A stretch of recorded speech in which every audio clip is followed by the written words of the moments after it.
وورث سليمان داود وقال يا أيها الناس علمنا منطق الطير وأوتينا من كل شيء. Ma'asyiral muslimin yang dimuliakan Allah Subhanahu wa taala, Sulaiman alaihi salatu wassalam adalah salah satu dari putra Nabi Allah Daud alaihi salatu wassalam. Sebagaimana Daud alaihi salatu wassalam satu-satunya nabi yang Allah anugerahkan kerajaan yang tidak dimiliki nabi-nabi atau raja-raja sebelumnya. Dialah satu-satunya nabi yang rangkap jabatan nabi plus raja. Bahkan dianugerahkan Zabur kepada beliau. Beliau sangat dicintai Bani Israel. Maka ketika putranya Nabi Allah Sulaiman alaihi salatu wassalam meneruskan tampuk kepemimpinan ayahnya, menjadi nabi plus juga raja, maka Nabi Allah Sulaiman pun sangat dicintai Bani Israel karena akhlaknya, keadilannya, ucapannya, hukumnya dan begitu seterusnya. Bani Israel cocok dengan Nabi Allah Sulaiman alaihi salatu wassalam. Dan Allah Subhanahu wa taala pahamkan kepada Sulaiman bukan hanya bahasa manusia, bahkan seluruh hewan-hewan yang bicara dia paham. Mau hewan buas, mau hewan jinak, mau hewan terbang, mau hewan yang berjalan di bumi, Sulaiman paham bahasa mereka. Bahkan bukan hanya itu saja, Nabi Allah Sulaiman dianugerahkan mampu menundukkan bangsa jin. Padahal bangsa jin gaib bagi kita. Allah Subhanahu wa taala yang mengatakan, innahum yarakum min haitsu la tarawnahum. Mereka melihat kita, tapi kita tidak bisa melihat mereka. Tapi Nabi Sulaiman alaihi salatu wassalam mampu menundukkan makhluk yang gaib bagi kita, jin. Makanya suatu ketika Nabi Allah Sulaiman alaihi salatu wassalam mengumpulkan seluruh pasukannya dari kalangan manusia, dari kalangan jin, dari kalangan hewan-hewan, burung-burung, hewan ternak, hewan jinak, hewan buas, dikumpulkan semuanya. Kemudian Nabi Allah Sulaiman berkhutbah di hadapan mereka dan itu digambarkan dalam Al-Quran. Wa waritha Sulaiman Daud wa qala ya ayyuhan nasu ullimna mantiqat tayri wa utina min kulli syai'in inna hadha lahuwal fadlul mubin. Dan Nabi Allah Sulaiman alaihi salatu wassalam mewarisi kerajaan dan kenabian dari ayahandanya Nabi Allah Daud alaihi salatu wassalam. Karena yang dimaksud warisan dari Daud itu bukan warisan harta. Karena Nabi SAW yang mengatakan nahnu ma'syaral anbiya la nuwarrithu ma taraknahu sadaqah. Kami semua para nabi, kata Rasul, tidak mewariskan harta. Semua harta kami adalah sedekah. Jadi kalimat wa waritha Sulaiman Daud di sini artinya Nabi Daud alaihi salatu wassalam mewariskan kepada Sulaiman itu kerajaan dan kenabian. Dan itu keistimewaan yang luar biasa, menggabungkan dua keistimewaan langit dan bumi. Wa qala, kemudian Sulaiman berkata, berkhutbah di hadapan pasukannya itu, ya ayyuhan nas, wahai manusia, ulimna mantiqat tayrin, telah diajarkan kepada kami bahasa burung, wa utina min kulli syai'in, dan telah diberikan kepada kami segala sesuatu yang tidak dimiliki manusia. Kemudian Nabi Allah Sulaiman mengatakan, inna hadza lahuwal fadlul mubin. Tentu ini semua adalah karunia yang nyata yang Allah Subhanahu wa taala anugerahkan kepadaku. Ma'asyiral muslimin yang dimuliakan Allah Subhanahu wa taala. Dan kita tahu bahwa ada sebuah asar yang dikeluarkan Imam Hakim dalam Mustadraknya dari Muawiyah radhiyallahu an. Beliau mengatakan Malikul ardi arba'atun. Raja yang pernah menguasai sebagian besar dunia itu cuma ada 4. Sulaiman ibn Daud, kemudian Dzulqarnain, kemudian Bukhtun Nasr, kemudian Namrud. Itulah 4 raja yang pernah menguasai sebagian besar dunia. Dan para ulama mengatakan la syakka fi anna a'zamahum hukman alal itlaq kana Sulaiman. Dan dari 4 raja yang pernah menguasai sebagian besar dunia, yang paling besar kekuasaannya secara mutlak adalah Nabiullah Sulaiman alaihi salatu wassalam, dibandingkan Dzulqarnain ataupun Bukhtun Nasr ataupun Namrud di zaman Nabiullah Ibrahim alaihi salatu wassalam. Ma'asyiral muslimin yang dimuliakan Allah subhanahu wa ta'ala, dan Nabiullah Sulaiman alaihi salatu wassalam itu punya aturan ketika mentertibkan tentara-tentaranya. Maka dia memiliki aturan yang sangat ketat, luar biasa. Makanya kemudian Allah subhanahu wa ta'ala mengatakan wa khusyira li Sulaiman junudahu minal jinni wal insi wat tayri fahum yuzaun. Dan untuk Sulaiman dikumpulkan bala tentaranya dari jin, manusia, bahkan burung-burung, lalu mereka berbaris dengan tertib luar biasa. Jadi Sulaiman selalu melihat kondisi bagaimana pasukan dari kalangan manusia, kemudian pasukan jin, kemudian pasukan burung-burung, dan pasukan hewan-hewan yang lainnya. Dan itu luar biasa. Seorang jenderal perang selalu memperhatikan pasukannya. Ma'asyiral muslimin yang dimuliakan Allah subhanahu wa ta'ala, lah kisah Nabiullah Sulaiman alaihi salatu wassalam di dalam Al-Quranul Karim ini cukup banyak, karena Allah subhanahu wa ta'ala menyebutkan kisah Sulaiman ini di beberapa ayat dalam Al-Quran, di beberapa surat dalam Al-Quran, bahkan belasan ayat menjelaskan tentang kisah Sulaiman alaihi salatu wassalam. Ma'asyiral muslimin yang dimuliakan Allah azza wa jalla, di antara kisah-kisah yang disebutkan di dalam Al-Quranul Karim adalah kisah Sulaiman alaihi salatu wassalam bersama seekor semut. Dan itu disebutkan di dalam suratul Naml. Allah subhanahu wa ta'ala berfirman, hatta idza atau ala wadin namlah qalat namlatun ya ayyuhan namlu udkhulu masakinakum la yakhtimannakum Sulaiman wa junuduhu wa hum la yash'urun. Allah subhanahu wa ta'ala mengatakan sampai suatu ketika pasukan Sulaiman sampai di sebuah lembah yang disebut dengan Wadi Namlah. Memang lembah itu penuh dengan semut di mana-mana.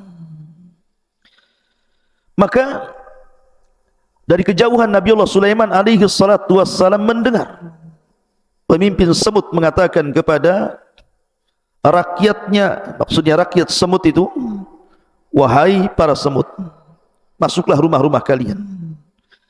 Jangan sampai Nabiullah Sulaiman menginjak kalian dan tentaranya, sementara mereka la yash'urun, mereka tidak sadar. Lihat bagaimana semut ini juga beradab kepada Nabiullah Sulaiman dan juga tentaranya.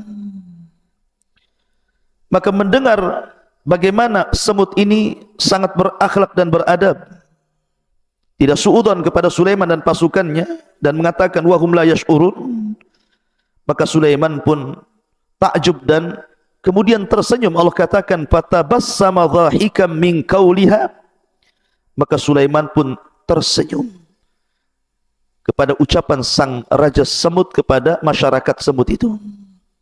Wa qala, dan dia mengatakan rabbi auzi'ni an ashkura ni'mataka allati an'amta alai wa ala walidai wa an a'mala salihan tardah wa adkhilni bi rahmatika fi ibadika salihin. Ya Rabb, anugerahkan kepadaku agar aku bisa bersyukur akan nikmat-Mu yang telah Kau anugerahkan kepadaku.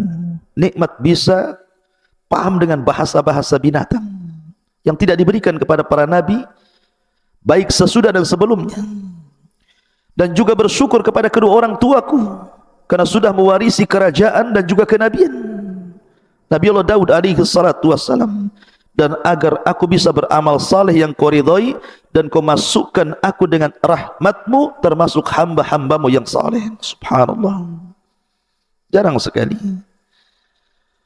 orang yang Allah anugerahkan nikmat yang banyak bersyukur kepada Allah Azza wa Jalla. Terkadang baru diberikan harta saja orang sudah melampaui batas. Kalla innal insana la yatgha an ra'ahu istaghna.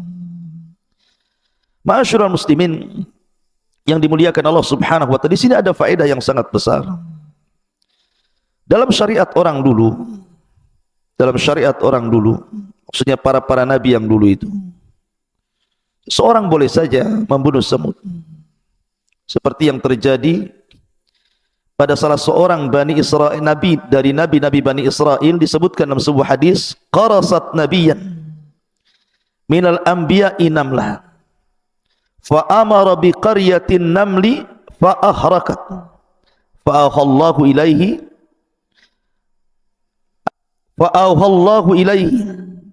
an qarasatka namlatun ahlakta ummatan minal umami tusabbih. Ada seorang nabi dari nabi-nabi Bani Israel digigit oleh seekor semut. Maka dia marah. Kemudian dia mengambil api dan hendak membakar satu penduduk semut dalam sarangnya. Maka Allah wahyukan kepada nabi tersebut dengan diturunkan malaikat, kemudian menegurnya, kenapa engkau akan membakar satu kampung semut sementara yang menyakiti hanya satu semut saja? Kalau itu yang kau lakukan, kau salah. Cukup bunuh yang menyakitimu. Dari sini kata para ulama, dalam syariat dulu membunuh semut itu boleh, tetapi yang menyakiti saja. Maksudnya membunuh dengan cara membakarnya. Tetapi dalam syariat kita, syariat Islam, tidak boleh kita ini membakar semut dengan api, karena Rasul mengatakan la yu'adzibu binnar illa rabbun nar. Tidak boleh mengadab dengan api kecuali Rabb pemilik api, Allah Subhanahu wa taala. Ma'asyiral muslimin yang dimuliakan Allah Subhanahu wa taala. Jadi kisah ini disebutkan dalam Al-Quran. Bagaimana Nabi Allah Sulaiman alaihi salatu wassalam paham dengan bahasa semut. Di sana ada kisah-kisah lain tentang kisah Nabi Allah Sulaiman alaihi salatu wassalam dengan semut. Tetapi kisah ini tentu sebagiannya adalah cerita-cerita Israiliyat, cerita-cerita yang tidak tercantumkan dalam kitab-kitab induk Islam. Tapi Nabi SAW mengatakan dalam sebuah hadis, Nabi SAW, hadithu am bani Israel wala haraj. Tidak mengapa ceritakan tentang kisah Israiliyat selama tidak bertentangan dengan Al-Quran dan Sunnah. Tapi kalau bertentangan dengan Al-Quran dan Sunnah tidak perlu diceritakan. Maka sebagai pengetahuan saja kita akan ceritakan beberapa kisah tentang kisah Nabi Allah Sulaiman dengan semut dalam beberapa kisah.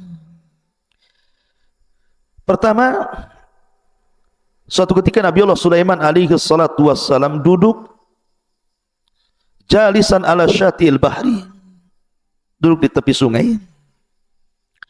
Tiba-tiba dia melihat semut membawa habbah qamhin. Semut ini membawa satu butir gandum. Tiba-tiba kemudian mengarah ke sungai tadi. Rupanya dalam sungai itu ada kodok, sudah menganga mulutnya. Tiba-tiba semut itu masuk ke mulut kodok itu.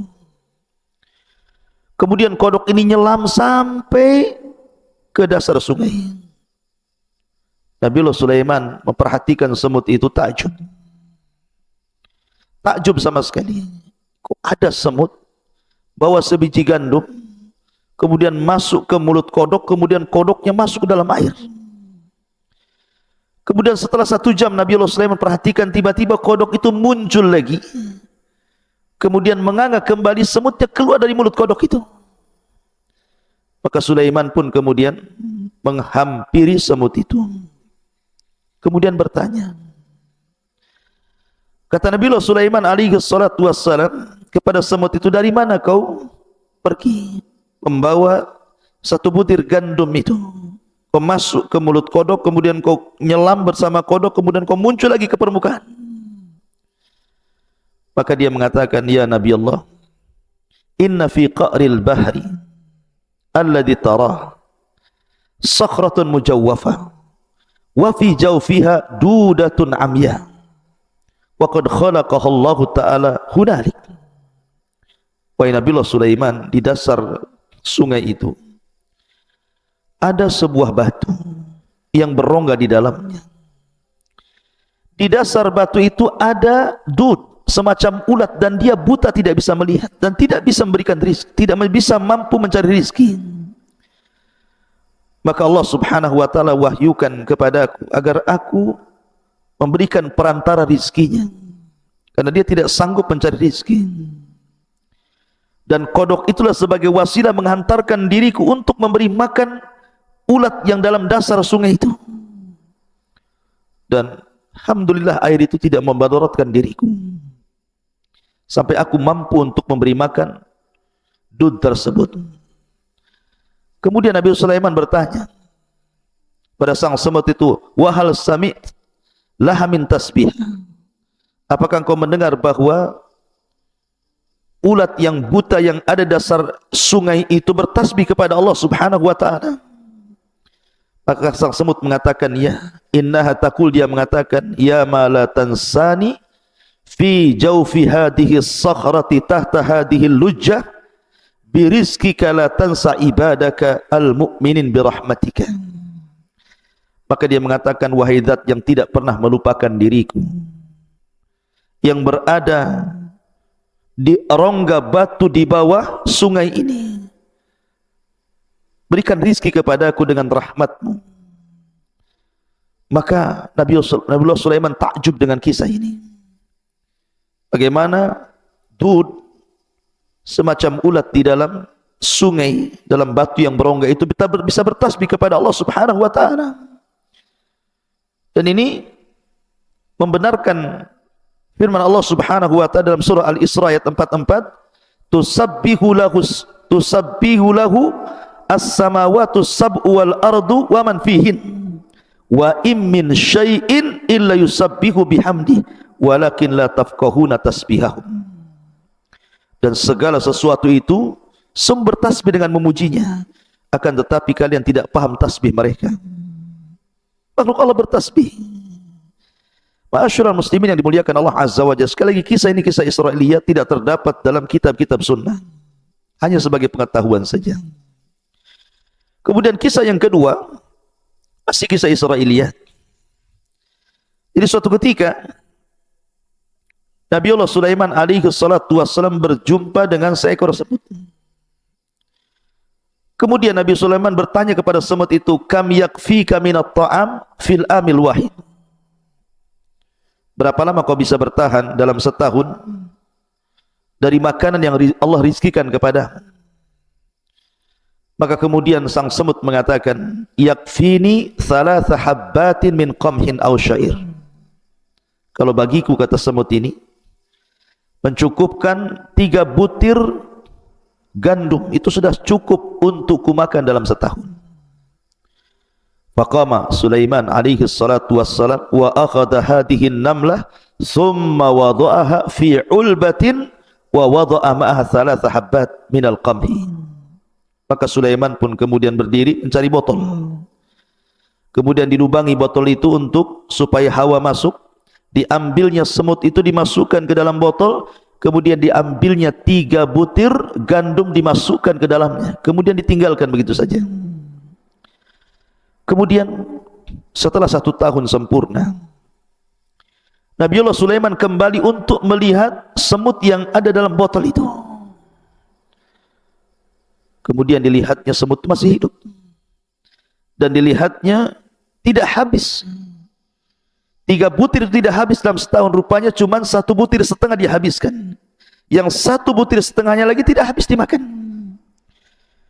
Maka kemudian Nabiullah Sulaiman mengatakan kepada sang semut, anti takulina thalatha habbat fil amil wahid, Falimadha akalti habbatan wa nisf? Dulu 1 tahun yang silam kau katakan dalam 1 tahun ini cukup bagimu 3 butir gandum. Tapi kenapa kau sisakan 1 butir setengah dan kau makan 1 butir setengah yang lainnya? Lihat bagaimana semut mengajarkan tawakal kepada kita. Faqalat, maka semut ini mengatakan, ya Nabi Allah, lama kuntu harratun taliqatun kuntu a'lam anna rizki 'ala Allah fala yansani wa amma lamma kana rizki 'alaika anta khashita anta wa amma lamma kana rizki 'alaika fa ana khashitu an tansani. Maka sang semut mengatakan, wahai Nabi Allah, ketika aku tidak berada dalam botol itu, aku bebas kemana-mana. Maka aku tahu rizkiku ada pada tangan Allah Azza wa Jalla, dan Allah tidak mungkin melupakan diriku. Ya, karena Allah mengatakan, wa ma min dabatin fil ardi illa 'ala Allah rizquha. Tidak ada binatang yang melata di permukaan bumi ini kecuali ada rizkinya masing-masing dari Allah Subhanahu wa taala. Akan tetapi ketika kau masukkan aku ke dalam botol, maka aku tahu rizkiku ditanggung dirimu. Karena aku tidak bebas mencari rizki kemana-mana, aku tidak bisa keluar dari botol ini. Makanya aku hanya memakan 1 butir setengah dan membiarkan 1 butir setengah yang lainnya, karena takut engkau tidak datang dan kau lupa kepadaku. Subhanallah. Ya, pelajaran yang luar biasa. Semut mengajarkan tauhid, mengajarkan tawakal kepada kita. Ma'asyiral muslimin yang dimuliakan Allah Azza wa Jalla. Kemudian juga kisah yang lainnya. Ketika Nabi Allah Sulaiman alaihi salatu wassalam ditimpa kaumnya dengan paceklik yang berkepanjangan. Tanah sudah retak, kering, kelontang, tidak ada hujan. Maka Nabi Allah Sulaiman mengajak pasukannya untuk istisqa, meminta hujan kepada Allah Azza wa Jalla. Berangkatlah mereka ke tanah lapang. Dan Sulaiman bergerak duluan. Rupanya Nabi Allah Sulaiman melihat banyak semut yang terlentang mengarah ke langit, seolah-olah berdoa meminta hujan. Maka Nabi Allah Sulaiman alaihi salatu wasallam mengatakan kepada pasukannya, irji'u ila buyutikum qad kufikum bidu'ain namlah. Kembali ke rumah-rumah kalian. Kita tidak perlu meminta hujan lagi, karena sudah mencukupkan permintaan semut-semut itu, sebentar lagi akan turun hujan. Ma'asyiral muslimin yang dimuliakan Allah Subhanahu wa taala, itulah kisah Nabi Allah Sulaiman bersama semut-semut itu. Kemudian kisah berikutnya, Nabi Allah Sulaiman alaihi salatu wassalam bersama hudhud, burung hudhud. Allah Subhanahu wa taala berfirman dalam suratul Naml,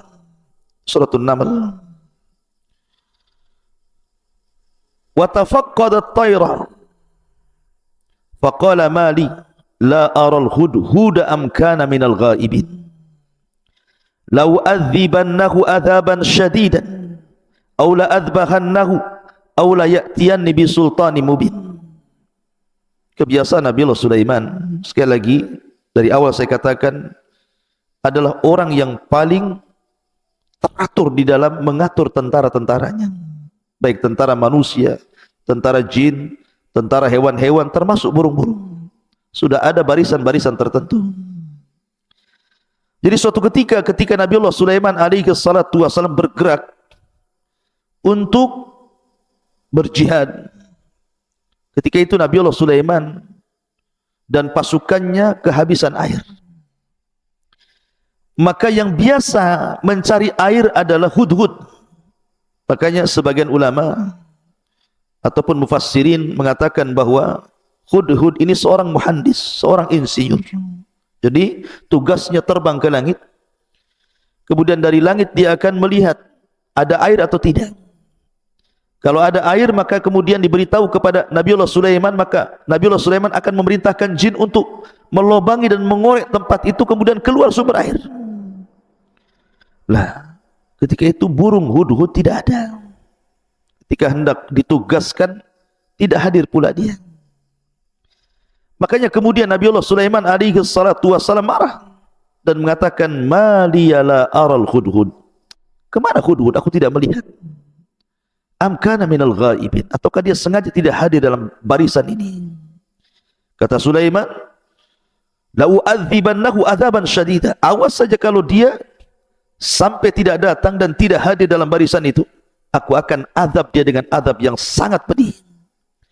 Aula adzbahanna, atau aku akan potong dia, akan sembelih dia. Aula ya'tiyani bisultanin mubin, atau mungkin ada alasan lain. Lihat bagaimana Nabiullah Sulaiman alaihi salatu wassalam bukan raja diktator. Dia memberikan beberapa pilihan. Kalau seandainya dia punya bukti, maka akan dimaafkan. Punya uzur, akan dimaafkan. Tapi kalau tidak, lihat, pantas disembelih atau hanya disiksa saja. Dan ini menjadikan pasukan Nabiullah Sulaiman itu betul-betul tertib, karena ada aturan di situ. Tiba-tiba famakatha ghaira ba'idin, tiba-tiba Hudhud sudah datang saja. Kemudian Hudhud mengatakan, ahattu bima lam tuhit bihi wa ji'tuka min saba'in binaba'il yakin. Dia mengatakan, ya Nabiullah Sulaiman, aku mengetahui pengetahuan yang kau tidak ketahui, dan aku baru saja datang dari sebuah negeri Sabah dengan berita yang sangat meyakinkan. Bayangkan, negeri Sabah itu di mana? Di Yaman. Sementara Nabiullah Sulaiman dan pasukannya ada di Palestina. Menunjukkan bahwa Allah anugerahkan kepada Hudhud ini mampu terbang dengan cepat. Tentu Hudhud di zaman Sulaiman berbeda dengan Hudhud di zaman sekarang. Mampu dia terbang ke dari Palestina ke Yaman, balik lagi ke Palestina. Kemudian dia bercerita apa yang ia lihat dari kerajaan itu. Inni wajadtu imra'atan tamlikuhum wa utiyat min kulli syai'in walaha arsun azim. Wahai Nabiullah Sulaiman, aku mendapati raja negeri Sabah ini bukan laki-laki tapi perempuan, dan diberikan segala sesuatu, dan dia memiliki singgasana yang sangat besar. Akan tetapi wajadtuha wa qaumaha yasjuduna lisyamsi min dunillah. Tapi sayang, aku melihat kaumnya, mereka tidak menyembah Allah, mereka menyembah matahari. Wa zayyana lahumus syaitan a'malahum, dan syaitan telah menghiasi amal-amal mereka. Fasaddahum anis sabil fahum la yahtadun, sehingga terputus dari jalan Allah dan mereka tidak dapat hidayah. Ma'asyiral muslimin yang dimuliakan Allah Subhanahu wa taala. Akhirnya Nabi Sulaiman pun diceritakan tentang apa yang dilihat Hudhud terhadap raja atau Malikus Sabah, Raja Balqis yang menguasai kerajaan Sabah. Tetapi Nabiullah Sulaiman alaihi salatu wassalam tidak langsung membenarkan kabar itu. Maka dia mengatakan, qala sanangdur asadaqta am kunta minal kadhibin. Tunggu dulu, kabar kamu ini benar atau salah? Lihat bagaimana Sulaiman hendak tabayun. Wah, ini membawa berita benar atau berita dusta? Kemudian Allah Subhanahu wa taala mengatakan, idhhab bi kitabi hadza fa'alqihi ilaihim thumma tawalli anhum fa'ndur madza yarji'un. Sudah gini saja, bawa suratku kepada negeri Sabah itu, kau hantarkan suratku kepada mereka, kemudian kau lihat-lihat kira-kira apa balasannya. Akhirnya kemudian setelah kemudian Nabiullah Sulaiman alaihi salatu wassalam menulis surat kemudian memberikan kepada Hudhud. Kemudian di antara isi surat itu, innahu min Sulaiman wa innahu bismillahirrahmanirrahim. Surat ini dari Sulaiman dengan menyebut nama Allah yang Maha Penyayang lagi Maha Pengasih. Alla ta'lu alayya wa'tuni muslimin. Jangan sampai kalian sombong kepadaku dan datanglah kepadaku dalam kondisi menyerahkan diri. Maka burung Hudhud ini pun membawa surat itu, akhirnya kemudian dijatuhkan di kerajaan Sabah. Ma'asyiral muslimin yang dimuliakan Allah Azza wa Jalla, ketika surat itu sampai di kerajaan Sabah dan diterima oleh ratunya, Ratu Balqis, maka Ratu Balqis membaca surat itu. Kemudian dia pun mengumpulkan para pembesarnya. Qalat ya ayyuhal mala'u aftuni fi amri. ma kuntu qati'atan amran hatta tashhadun. Wahai para pembesar, berilah aku pertimbangan dalam perkaraku ini. Aku tidak pernah memutuskan sebuah perkara sebelum kalian hadir dalam majlisku. Kemudian datanglah para pembesar kerajaan Sabah ini, dipimpin rapat Ratu Balqis secara langsung. Kemudian dibacakan surat daripada Nabiullah Sulaiman alaihi salatu wassalam. Tapi apa yang terjadi? Qalu, mereka mengatakan, nahnu ulu quwwatin wa ulu ba'shin syadid wal amru ilaiki fangduri madza ta'murin. Kita ini memiliki kekuatan besar, keberanian yang luar biasa untuk berperang. Kalau mereka, maksudnya Nabiullah Sulaiman, hendak perang, kita perang. Kita tunjukkan kekuatan kita kepada dia. Akan tetapi keputusan berada di tanganmu, wahai sang ratu, maka pertimbangkanlah apa yang akan kau perintahkan. Jadi para pembesar itu maunya kekuatan dilawan kekuatan. Tetapi Ratu Balqis ini berakal. Qalat, dia mengatakan, innal muluk idza dakhalu qaryatan afsaduha wa ja'alu izzata ahliha adillah wa kadzalika yaf'alun. Sesungguhnya raja-raja apabila menaklukkan sebuah negeri, perang, barang tentu mereka akan membinasakan dan menjadikan penduduk yang mulia menjadi hina. Karena kalau seandainya kalah akan jadi tawanan, bahkan akan jadi budak, sebagai yang terbunuh dan dihinakan. Dan demikianlah yang akan mereka lakukan juga kepada kita.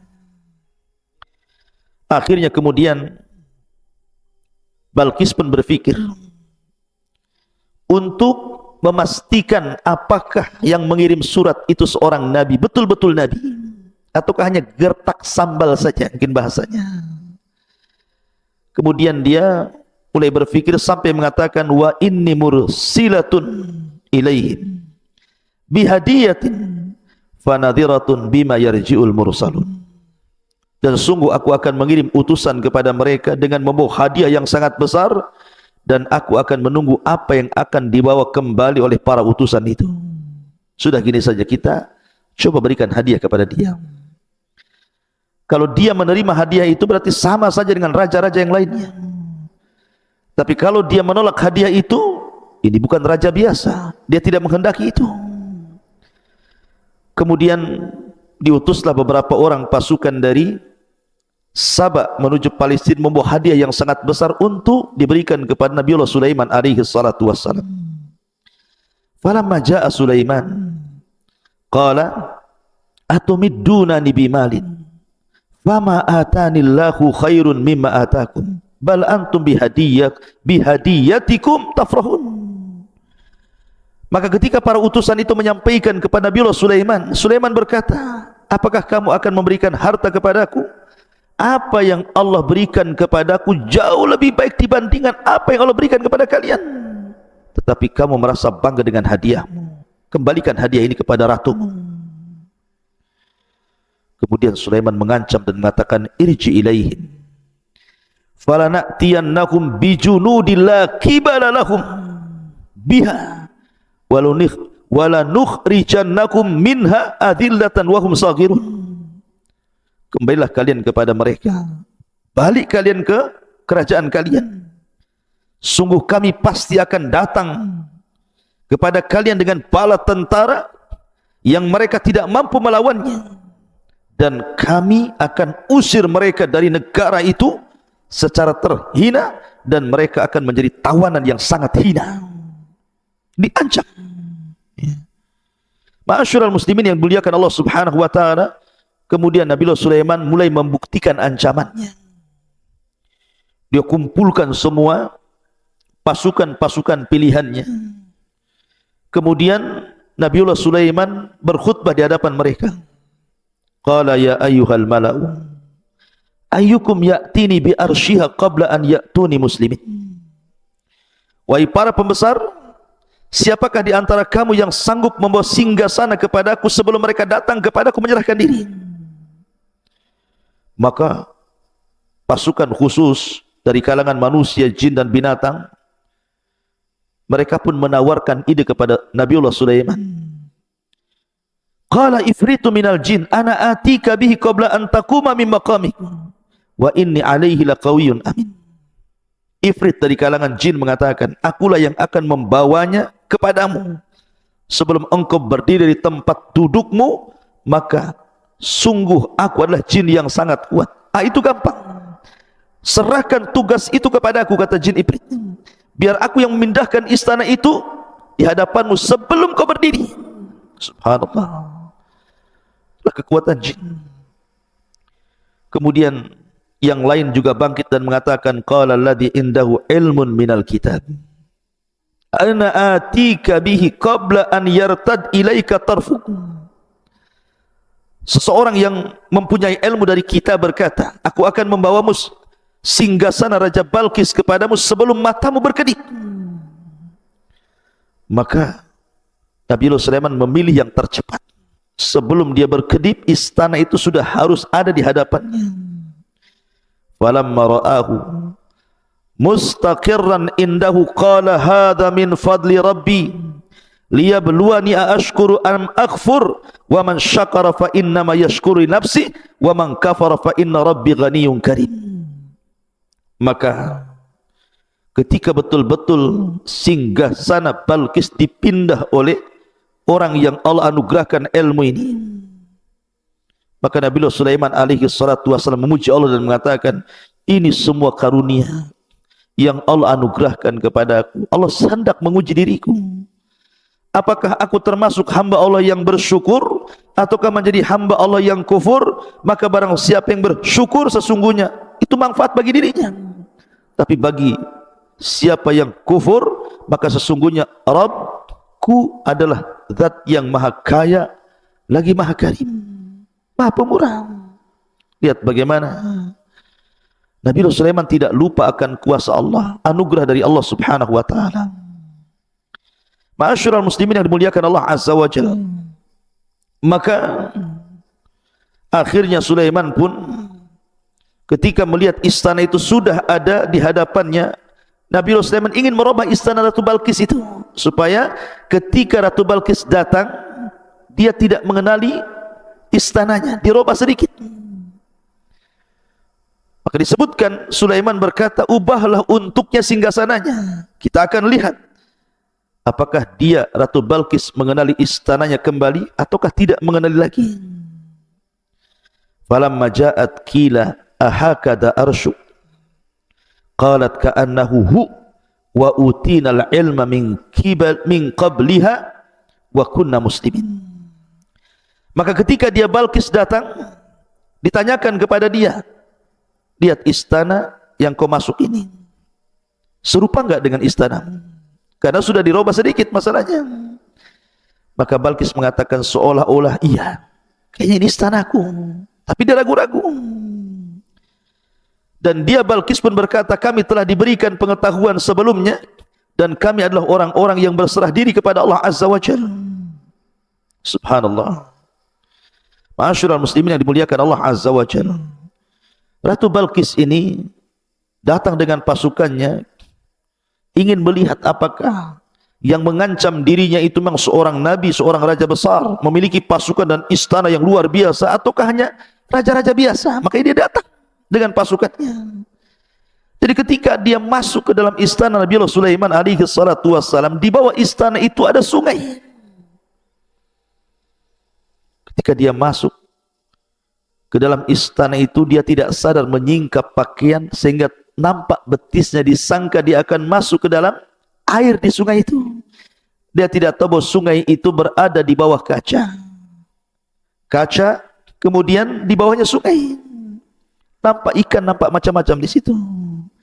Makanya ketika Nabiullah Sulaiman mengatakan kilalaha, dikatakan kepada Balqis, udkhuli, masuklah as-sarha, masuk ke dalam istana.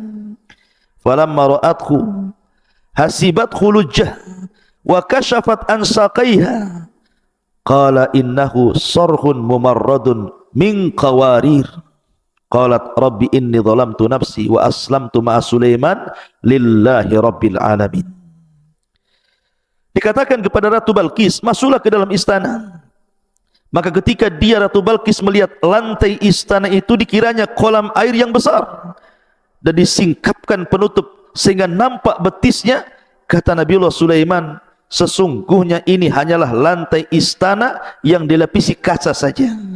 Kaget dia baru pertama melihat ada istana seindah, semegah, sebesar itu. Baru dia mengakui bahwa ini bukan raja biasa, bahwa dia seorang nabi.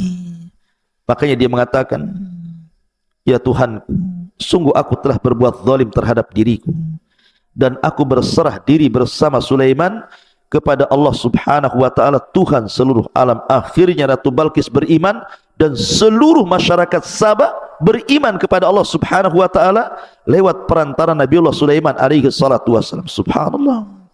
Lihat bagaimana terkadang Allah Subhanahu wa ta'ala menghantarkan hidayah kepada manusia itu disebabkan oleh seekor burung. Sebab itulah maka Islam melarang untuk membunuh burung hudhud, karena sebab dia satu kerajaan beriman kepada Allah dan menyerahkan diri kepada Nabiullah Sulaiman alaihi salatu wassalam. Ma'asyiral muslimin yang dimuliakan Allah Subhanahu wa ta'ala, itu di antara kisah Nabiullah Sulaiman bersama hudhud. Ada kisah yang lain yang menarik dari Nabiullah Sulaiman alaihi salatu wassalam. Disebutkan dalam sebuah surat As-Sad ayat 30 sampai 35 beberapa kisah juga tentang Nabiullah Sulaiman alaihi salatu wassalam. Di antaranya kisah Nabiullah Sulaiman bersama kuda.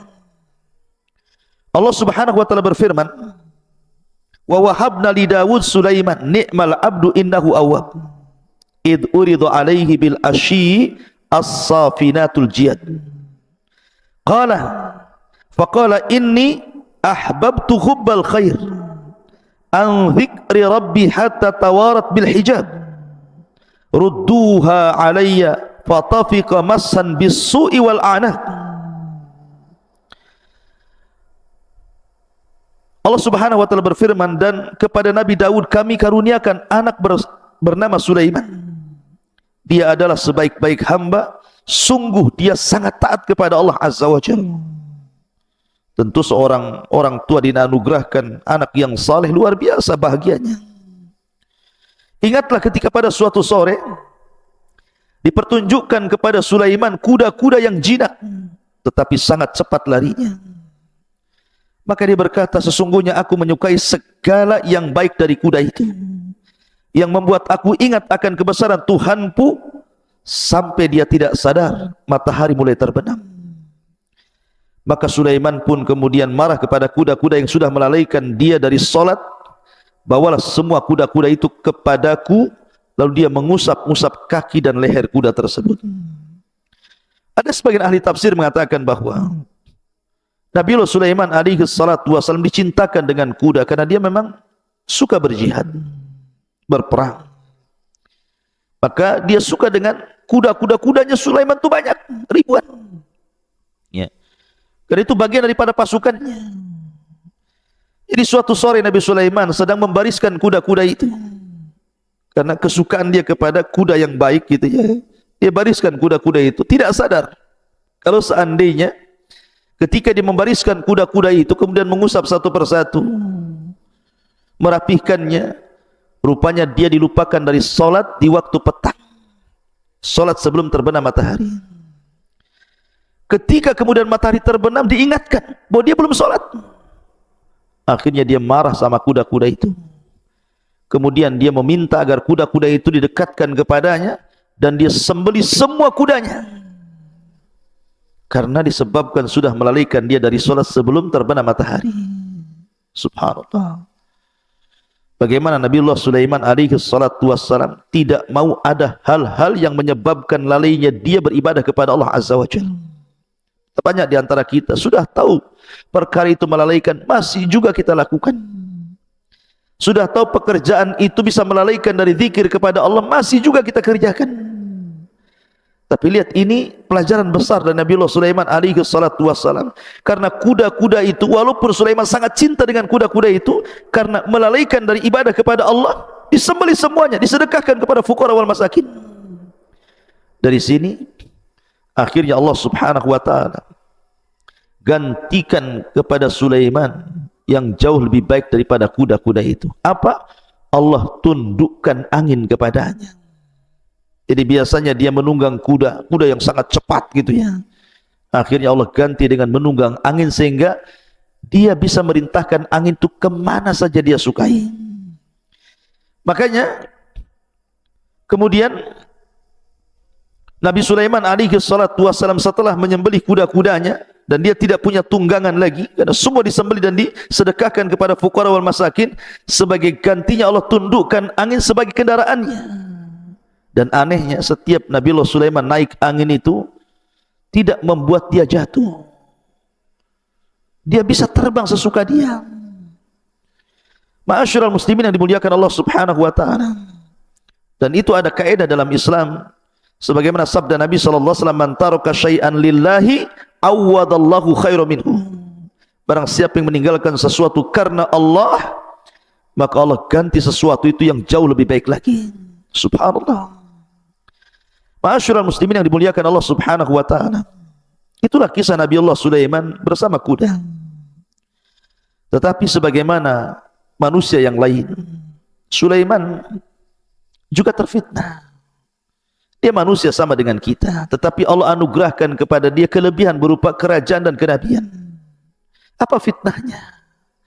Allah Subhanahu wa taala berfirman, "Wa laqad fatanna Sulaiman wa alqaina ala kursiyyihi jasadan thumma anak." Dan sungguh kami telah menguji Sulaiman dan kami jadikan dia tergeletak di atas kursinya sebagai tubuh yang lemah karena sakit, kemudian dia pun bertobat kepada Allah Azza wa Jalla. Ada 3 penafsiran yang disebutkan para ulama. Pertama, bahwa dikisahkan Nabiullah Sulaiman alaihi salatu wasallam suatu ketika dia memiliki istri, tapi tanpa sepengetahuan istri yang satu ini, dia menyembunyikan kekufurannya. Tapi memang wanita cantik, Sulaiman suka dengan istri ini. Jadi kebiasaannya Nabiullah Sulaiman ini kalau masuk ke dalam kamar mandi hammam, maka dia mencopot cincinnya, kemudian disuruh memegangnya. Setelah keluar dari kamar mandi, kemudian diambil lagi cincinnya. Allah takdirkan datang syaitan menyerupai Sulaiman, kemudian meminta cincin itu. Karena dia tidak tahu itu adalah jelmaan daripada jin, dikasihkan pula cincin itu kepada jin tadi. Padahal kekuasaan Nabiullah Sulaiman dalam menundukkan perkara-perkara itu ada di cincin itu. Akhirnya kemudian ketika dia memakai cincin itu, kemudian dia naik ke singgasana Sulaiman, kemudian dia berduduk. Dia memerintahkan masyarakat Sulaiman, jin ini itu, tetapi aneh karena tidak sebagaimana hukum yang selalu diperintahkan Nabi Sulaiman. Ini agak aneh, banyak diingkari oleh masyarakat Nabiullah Sulaiman alaihi salatu wassalam. Ya, karena itu bukan Nabiullah Sulaiman, itu jelmaan jin. Akhirnya Sulaiman pun dia datang dan mengatakan, "Sayalah Sulaiman, bukan dia." Tapi orang-orang jin-jin dan juga pasukan-pasukan dari kalangan binatang tidak percaya karena tidak memiliki cincin, dan cincinnya ada pada jin yang menyerupai Sulaiman itu. Dari situlah kemudian Nabiullah Sulaiman berusaha untuk mengambil kembali. Ada yang mengatakan selama 40 hari baru dia berhasil mengambil cincinnya kembali dan mengembalikan singgasananya. Ini satu penafsiran. Penafsiran yang kedua, dan tentu ini kisah Israiliyat ya. Penafsiran yang kedua bahwa Nabiullah Sulaiman alaihi salatu wassalam suatu ketika pernah bersumpah. Jadi dia itu kan memiliki banyak istri, 100 istri. Dia bersumpah dalam satu malam itu dia hendak menggauli 100 istrinya. Dan dia bercita-cita dari 100 istrinya hamil dan semuanya terlahir sebagai para mujahidin fi sabilillah. Itu cita-citanya. Dia ingin menggauli dalam satu malam semua istrinya, kemudian hamil, kemudian melahirkan semua anak laki-laki, dan semua menjadi para mujahidin. Itu keinginannya. Tetapi Nabiullah Sulaiman dilupakan mengucapkan insyaallah. Maka dia gilir seluruh istrinya, 100 istri itu dalam satu malam, rupanya tidak ada satupun yang hamil kecuali satu orang. Itu pun saat melahirkan separuh manusia dan separuh bukan, karena tidak punya kaki. Maka Nabiullah Sulaiman alaihi salatu wassalam diuji agar dia jangan memastikan sesuatu kecuali setelah mengucapkan insyaallah. Kemudian penafsiran yang ketiga, suatu ketika Nabiullah Sulaiman sakit sehingga tidak bisa bangkit dari tempat pembaringannya menuju singgasananya. Akhirnya kemudian ada syaitan duduk di singgasananya.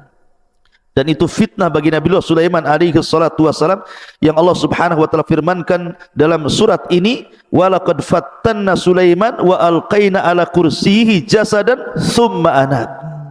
Dan sungguh kami telah menguji Nabiullah Sulaiman dan kami jadikan dia tergeletak dalam kursinya sebagai tubuh yang lemah karena sakit, kemudian dia baru bertobat, mengakui kesalahannya.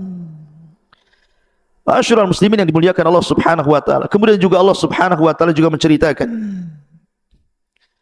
doa Nabiullah Sulaiman alaihi salatu wasallam setelah tragedi fitnah itu, qala rabbighfirli wa habli mulkan la yanbaghi li ahadin min ba'di innaka antal wahhab. Ya Allah, ampunilah akan dosa-dosaku dan anugerahkan kepadaku kerajaan yang tidak dimiliki siapapun setelahku. Sungguh engkaulah yang maha pemberi segala nikmat yang kau anugerahkan kepadaku. Dalam sebuah hadis dari Abi Hurairah radhiyallahu anhu, jadi suatu ketika Ifrit dari kalangan jin pernah mengganggu Rasul dalam salat. Maka Nabi SAW kemudian menangkap leher Ifrit itu, kemudian mencekiknya sampai akhirnya keluar air liurnya dan jatuh ke tangan Rasul, dan Rasul merasakan rasa dingin dari liur jin Ifrit itu.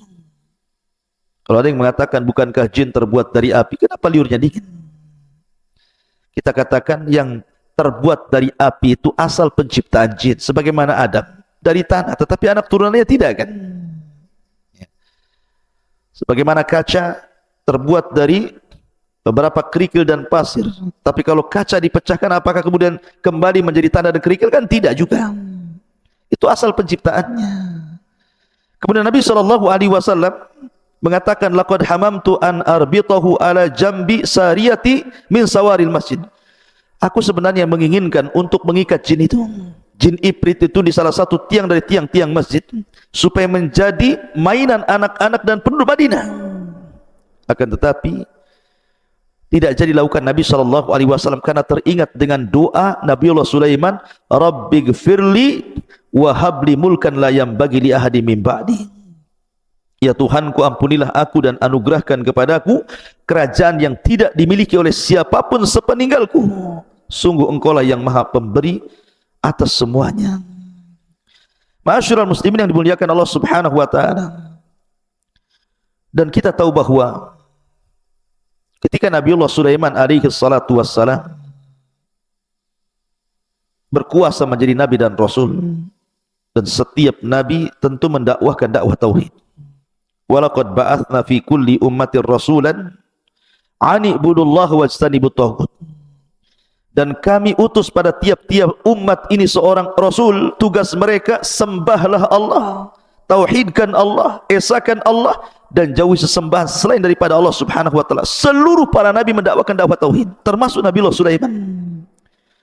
Maka dalam bentuk mentauhidkan Allah, ketika Nabiullah Sulaiman alaihi salatu wasallam menjadi raja dan nabi, dia mengancam kepada tukang-tukang sihir yang mempraktekkan sihirnya akan dibunuh. Dan Nabiullah Sulaiman menggerakkan pasukannya untuk merampas seluruh kitab-kitab sihir yang ada pada tukang-tukang sihir.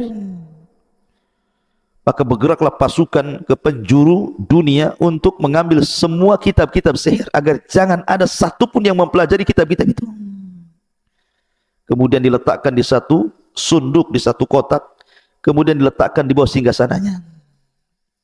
Kemudian dia mengancam siapapun yang mengambil kotak ini dan dia seorang jin, maka pasti terbakar.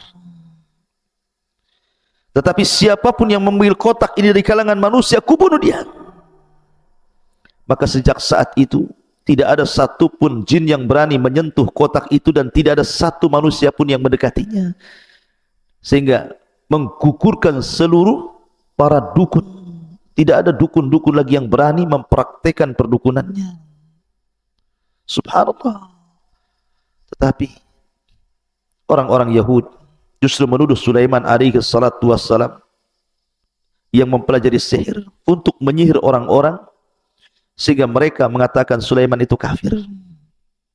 Maka Islam membantah dan mengatakan wa ma kafara Sulaiman walakinna syayatina kafaru. Sulaiman tidak kafir, setan-setan itu yang kafir. Kemudian masuk pada cerita Harut dan Marut, dan itu kisah yang lain. Ma'asyiral muslimin yang dimuliakan Allah Azza wa Jalla. Lah, Nabiullah Sulaiman alaihi salatu wassalam itu adalah orang yang pertama kali membangun Masjidil Aqsa. Masjid di dunia ini yang mulia hanya 3, Masjidil Haram, Masjid Nabawi, dan Masjidil Aqsa. Lah, yang pertama dibangun Masjidil Haram oleh Ibrahim alaihi salatu wassalam. Kemudian yang kedua Masjidil Aqsa dibangun oleh Nabiullah Sulaiman alaihi salatu wassalam. Dan yang ketiga Masjid Nabawi dibangun oleh Rasul kita Muhammad sallallahu alaihi wasallam. Tetapi secara keutamaan tentu Masjidil Haram lebih utama dibandingkan Masjid An-Nabawi. Masjid Nabawi lebih utama dibandingkan Masjid Al-Aqsa, karena kita lihat dari segi pahala orang yang sholat dalamnya. Siapa yang sholat 1 kali sholat di Masjidil Haram sama dengan 100.000 kali sholat di masjid-masjid yang lainnya. Siapa yang sholat di Masjid Nabawi sama dengan 500 atau 1000 kali sholat dibandingkan di masjid-masjid yang lainnya.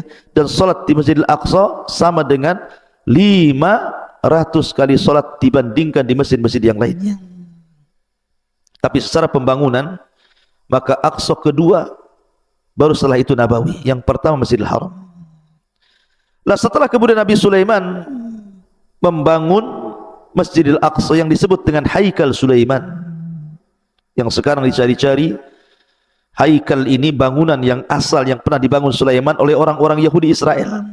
Karena ada sebuah keyakinan, kalau seandainya Haikal Sulaiman, bangunan asli Masjidil Aqsa, kemudian sudah tampak pondasinya, kemudian dirobohkan Masjidil Aqsa dalam pelebarannya, kemudian dikembalikan kepada Haikal yang asli, maka orang-orang Yahudi meyakini akan datang penolong bagi mereka.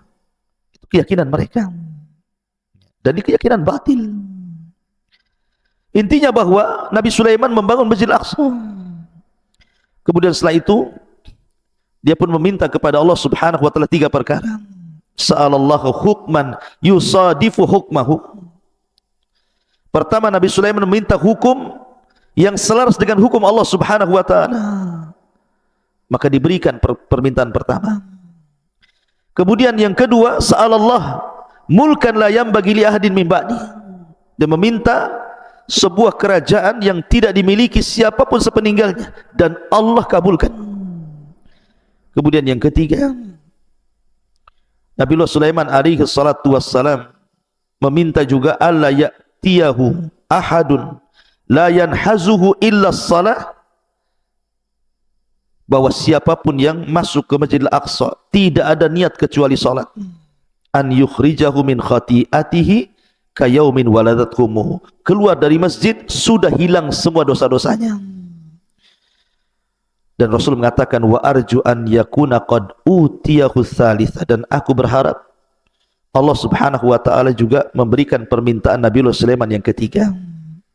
Dan Rasul pernah salat di Masjidil Aqsa pada saat peristiwa Isra dan Mi'raj. Ma'asyiral muslimin yang dimuliakan Allah Subhanahu wa taala.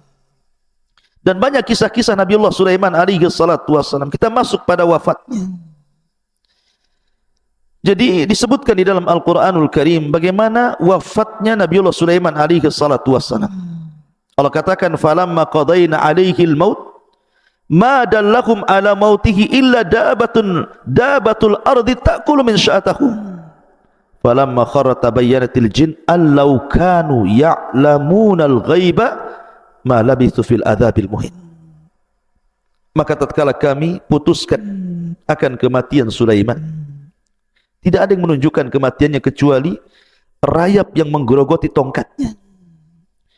Ketika Sulaiman kemudian tersungkur, jatuh, dan semua orang, jin, binatang tahu bahwa Sulaiman meninggal dunia, maka jin-jin itu kemudian mengatakan, seandainya mereka tahu yang gaib, tentu mereka tidak akan berada dalam adab yang sangat dihinakan.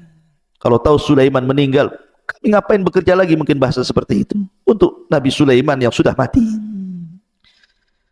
Jadi ada yang mengatakan bahwa Nabiullah Sulaiman alaihi salatu wassalam di akhir hayatnya selalu menyendiri di Baitul Maqdis yang sudah dibangunnya, dan beliau tidak pernah keluar dari mihrabnya berhari-hari.